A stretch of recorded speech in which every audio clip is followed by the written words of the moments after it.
Assalamualaikum warahmatullahi wabarakatuh. Perkenalkan, saya Aisyah Melisa Juliawati dengan NPM 2211060010.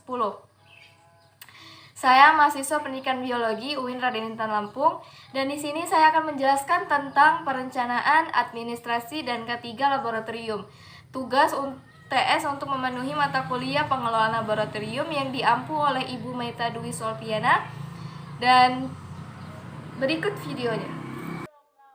Perencanaan, administrasi, dan K3 Laboratorium Biologi. Laboratorium merupakan tempat di mana percobaan dan penelitian dilakukan. Laboratorium bisa berupa ruangan tertutup ataupun ruangan terbuka, tempat dilakukannya eksperimen dan penelitian. Kemudian, perencanaan laboratorium adalah proses memutuskan kapan, bagaimana melaksanakannya, dan oleh siapa. Mengapa sih diharuskannya adanya perencanaan? Agar dapat menghindari kesalahan dalam melakukan tindakan sehingga tidak menyebabkan kerugian. Perencanaan kegiatan laboratorium meliputi pengoperasian peralatan dan penggunaan bahan. Ada 3 metode, antara lain PDS. P sendiri adalah plan, yaitu penyusunan jadwal. Kemudian D, yaitu do ataupun tindakan. Dan C, itu melihat atau evaluasi mentoring. Perencanaan alat laboratorium harus sesuai dengan jumlah dan kondisi siswa. Peralatan laboratorium dapat dibagi menjadi 2, yaitu peralatan umum, atau peralatan umum itu dibilang juga perangkat yang dikelompokkan menurut segi pemakaiannya. Yang pertama yaitu perkakas, seperti obeng, tang, pisau, palu, gunting, pemotong kaca, dan pelubang gabus. Kedua, instrumen seperti basic meter, stopwatch, jangka sorong, neraca, dan meteran.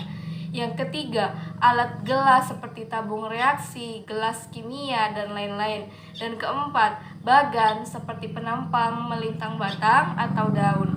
Dan kelima, yaitu model, seperti model atom, model mesin uap, model tata surya, model ginja.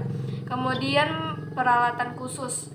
Peralatan khusus juga disebut perangkat alat yang dikelompokkan berdasarkan keterkaitan dengan mata pelajaran yang diperlakukan dalam merawatnya, seperti mikroskop, komparator, osiloskop, audio generator, neraca, slinky, dan lain-lain. Administrasi merupakan dokumentasi seluruh sarana dan prasarana serta aktivitas laboratorium dalam kaitannya dengan pengadaan alat dan bahan yang bertujuan untuk mencegah kehilangan ataupun penyalahgunaan, memudahkan operasional dan pemeliharaan, dan mencegah duplikasi atau overlapping permintaan alat serta memudahkan pengecekan. Administrasi laboratorium tidak hanya suatu proses pendataan ataupun pencatatan teman-teman, ataupun inventarisasi fasilitas dan aktivitas laboratorium. Namun, ini lebih luas lagi, yakni administrasi laboratorium merupakan suatu proses bersama untuk menyelenggarakan kegiatan laboratorium, baik berupa pendidikan, penelitian, maupun pengabdian masyarakat secara kelembagaan, meliputi perencanaan, perorganisasian, pengkoordinasian, pengarahan, pengawasan untuk mencapai tujuan pengelolaan laboratorium secara terencana dan sistematis. Berikut adalah contoh administrasi laboratorium di sekolah, pendataan dan pencatatan. Materi kita yang terakhir yaitu K3 Laboratorium.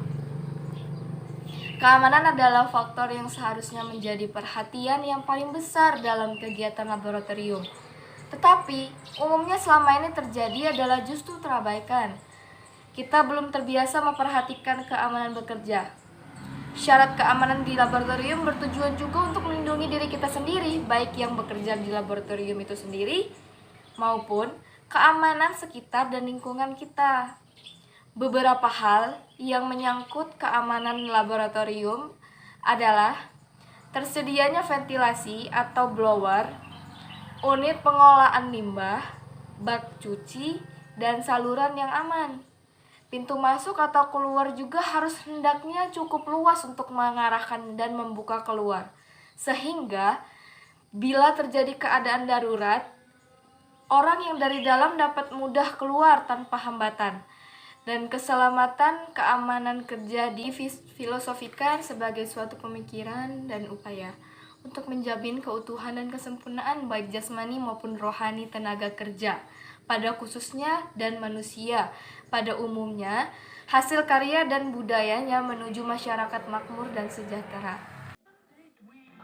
Umumnya, tata tertib di laboratorium meliputi satu tata tertib umum yang menyangkut hal-hal umum sebagaimana berlaku di setiap laboratorium. Tujuannya untuk melindungi pengguna laboratorium dan kepentingan umum. Seharusnya, tata tertib umum ditulis dengan bahasa yang jelas dan singkat dan juga mudah terbaca. Yang kedua, tata tertib khusus. Biasanya diberlakukan khusus misalnya untuk para pengguna laboratorium dari luar ataupun menyangkut laboratorium secara spesifikasi khusus, seperti laboratorium yang memiliki ruang gelap ataupun ruang steril.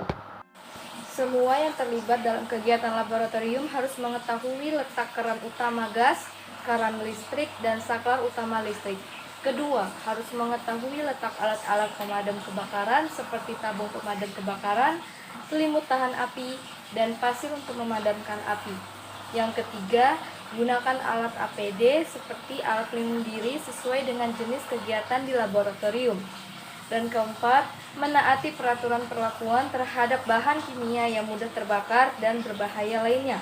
Kemudian yang kelima, jangan meletakkan bahan kimia atau reagen di tempat yang langsung kena cahaya matahari. Adalah alat-alat atau bahan yang harus ada di laboratorium kita, seperti P3K, alat pemadam kebakaran. Sekian video yang dapat saya sampaikan. Wassalamualaikum warahmatullahi wabarakatuh.